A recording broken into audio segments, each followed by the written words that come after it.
அனைவருக்கும் வணக்கம். இன்றைய தினமணி செய்தித்தாள்ல என்ன செய்திகள் இருக்கு அப்படிங்கிறத பார்ப்போம்.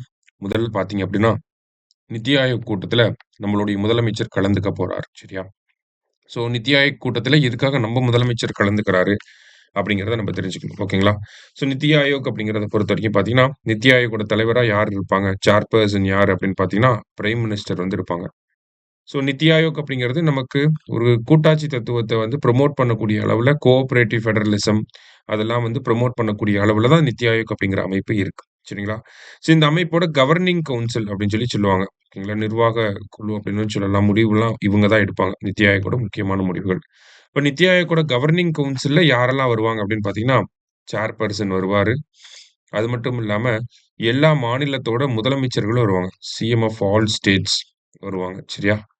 அதே மாரி சட்டமன்றம் இருக்கக்கூடிய லெஜிஸ்லேட்டிவ் அசெம்பிளி இருக்கக்கூடிய யூனியன் பிரதேசங்கள், அதனுடைய முதலமைச்சர்களும் வருவாங்க. சரியா? ஸோ, எல்லா மாநில முதலமைச்சர்களும் வராங்க. லெஜிஸ்லேட்டிவ் அசெம்பிளி இருக்கக்கூடிய யூனியன் பிரதேசங்களோட முதலமைச்சர்களும் வராங்க. அதே மாரி லெஜிஸ்லேட்டிவ் அசெம்பிளி இல்லாத யூனியன் டெரிட்டரீஸ்க்கு யாருன்னா, லெப்டினன்ட் கவர்னர்ஸ் வந்து வருவாங்க. சரிங்களா? அது மட்டும் இல்லாம நித்தி ஆயோக்கோட அ வைஸ் சேர்பர்சன், நித்தி ஆயோக்கோட சிஇஓ அவங்களோட மெம்பர்ஸ் 4 ஃபுல் டைம் மெம்பர்ஸ் இருப்பாங்க. அவங்க இது எல்லாருமே சேர்ந்தது தான் பார்த்தீங்கன்னா, நமக்கு கவர்னிங் கவுன்சில் அப்படின்னு சொல்லுவாங்க. அப்ப இதுல யார் வருவாங்க அப்படிங்கிறத கேட்கலாம். ஓகேவா? சீஃப் மினிஸ்டர் வருவாங்களா? ஆ யூனியன் டெரிட்டரிலருந்து யார் வருவாங்க? இந்த மாரியான கேள்விகள் நமக்கு கேட்கப்படும். ஆல்ரெடி கேட்கவும் செஞ்சிருக்காங்க. சரியா? ஸோ நம்மளோட சீஃப் மினிஸ்டர் அதுல ஒரு பார்ட். அதனால அந்த மீட்டிங் நடக்கப்போது. அதனால போய் கலந்துக்க போறார். சரியா? ஸோ அததான் முதல் செய்தியில நம்ம பார்க்குறோம். அடுத்ததா பார்த்தீங்க அப்படின்னா, தமிழகத்துல பறவைகள் கணக்கெடுப்பு அப்படிங்கிறது நடத்தப்பட்டிருக்கு. ஓகேங்களா? முதல் 2 கட்டமா நடத்தியிருப்பாங்க. முதல் கட்டத்துல கடலோர மாவட்டங்கள்ல இருக்கக்கூடிய பறவைகள், 2ஆம் கட்டத்துல நிலப்பகுதிகள்ல இருக்கக்கூடிய பறவைகள் அத பத்தின ஒரு கணக்கெடுப்பு எடுக்கப்பட்டிருக்கு. சரிங்களா? ஸோ இந்த கணக்கெடுப்ப பொறுத்தவரைக்கும் பார்த்தீங்கன்னா, தமிழக வனத்துறை தான் இந்த கணக்கெடுப்ப நடத்தியிருக்காங்க. இந்த கணக்கெடுப்புல ஃபோக்கஸ் பண்ணது எது அப்படின்னு பார்த்தீங்கன்னா, இம்பார்ட்டன்ஸ் குடுத்தது எது அப்படின்னு பார்த்தீங்கன்னா, அழிந்து வரக்கூடிய பறவைகள் இனத்தையும், அதே மாரி பார்த்தீங்கன்னா இரவு நேர பறவைகள் இருக்கு இல்லையா? அதுக்கும் ஃபோக்கஸ் பண்ணி எவ்வளோ இருக்கு அப்படிங்கிறத எக்ஸாக்ட் நம்பர எடுக்கணும் அப்படிங்கிறது தான் இதனுடைய அப்ஜெக்டிவா இருந்துச்சு. ஓகேங்களா? மொத்தமா எல்லா பறவைகள பத்தின ஒரு கவுண்ட் தான் இது. அதுல எத ஃபோக்கஸ் பண்ணியிருக்காங்க அப்படின்னு பார்த்தீங்கன்னா, அழிந்து வரக்கூடிய பறவைகள் இனத்தையும், நமக்கு இரவு நேர பறவைகள் இனத்தையும் வந்து கொஞ்சம் ஃபோக்கஸ் பண்ணி எடுத்திருக்காங்க. அந்த வகையில தமிழகத்த பொறுத்தவரைக்கும் பார்த்தீங்கன்னா, 37 தமிழகத்துல அழிந்து வரக்கூடிய பறவை இனங்களாக 37 இனங்கள்ல 26 இனங்கள் வந்து பதிவு செய்யப்பட்டிருக்கு. அதே மாரி இரவு நேர பறவைகள் அப்படின்னு பார்க்கிறப்போ, ஒரு 17 இனங்கள வந்து பதிவு செஞ்சிருக்காங்க இந்த கணக்கெடுப்புல. சரிங்களா?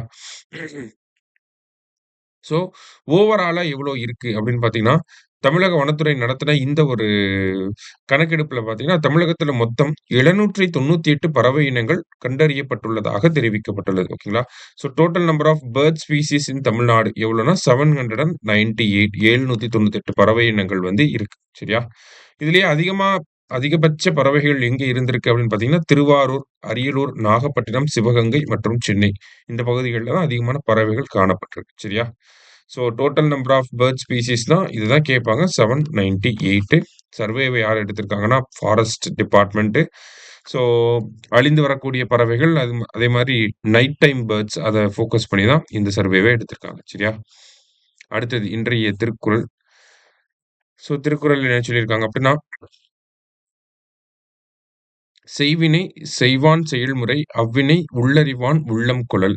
செயலை செய்கின்றவன் செய்ய வேண்டிய முறை அந்த செயலின் உண்மையான இயல்பை அறிந்தவனுடைய கருத்தை தான் ஏற்றுக்கொள்வதாகும்." அப்படின்னு சொல்லி குடுத்துருக்காங்க. ஸோ நீங்க ஒரு விஷயத்த செய்ய போறீங்க அப்படின்னா, அந்த விஷயத்த ஆல்ரெடி பண்ணி முடிச்சவங்களோட கருத்த தான் அத பண்ணி முடிச்சிருக்காங்கன்னா, சக்சஸ்ஃபுல்லா பண்ணி முடிச்சவங்களோட கருத்த தான் நீங்க ஏத்துக்கணும் அப்படிங்கிறத வள்ளுவர் சொல்றார். திருக்குறள் எண் 677 அதிகாரம் வினை செயல் வகை. சரியா? மத்தபடி பார்த்தீங்க அப்படின்னா, இந்த இடத்துல ஊட்டச்சத்தை உறுதி செய் அப்படிங்கிற திட்டம் பத்தி குடுத்திருக்காங்க.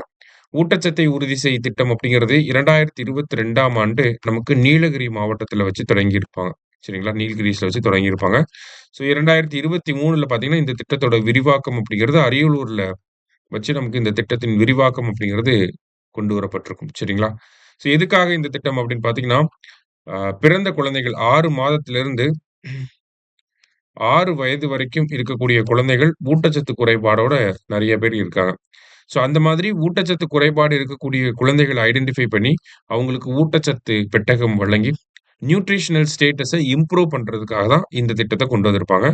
ஸோ அதற்கு கீழ பார்த்தீங்கன்னா, நியூட்ரிஷனல் டெஃபிஷியன்சி இருந்தா கிட்டத்தட்ட 74% குழந்தைகள் வந்து இப்போ நார்மல் நியூட்ரிஷன் லெவலுக்கு வந்திருக்காங்க அப்படிங்கிறத குடுத்திருக்காங்க.